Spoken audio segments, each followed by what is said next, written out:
22 лица кои контактирале со позитивните на COVID-19 вработени во Државниот просветен инспекторат се во самоизолација. Епидемиолозите утврдиле дека лицата кои се во карантин имале директен контакт со заболените. Од овие лица само 7 по сопствена иницијатива веќе се тестирани и се чекаат резултатите, потврдува за Алфа директорот на инспекторатот Спировски. Сите се во добра здравствена состојба и без никакви симптоми, па дури и двајцата позитивни на вирусот кои се асимптоматски и сосема случајно се тестирале.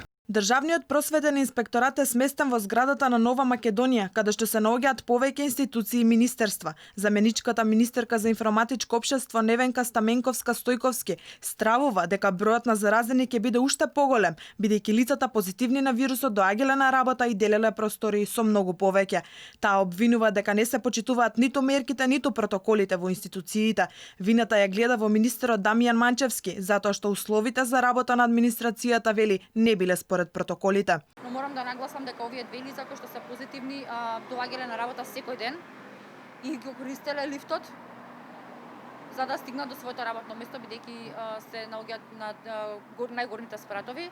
Но исто така согласно протоколот требаше веднаш да се започне со дезинфекција на целата зграда, лицата сите кои што се вработени во рамки на различните институции кои што се наоѓаат во оваа зграда, требаше да бидат денеска ослободени, веднаш да се направи дезинфекција на работните простори, но како што можете да видите, тоа исто така не се почитува протоколот и дезинфекција денеска не се направи. Слободно може да снимите дека самата институција нема обезбедено никакви средства за дезинфекција, ниту пак по спратовите. Стаменковска-Стојковски уште во понеделникот упати апел до владата да се реагира и веднаш да се прекине со негрижата кон вработените во јавниот сектор.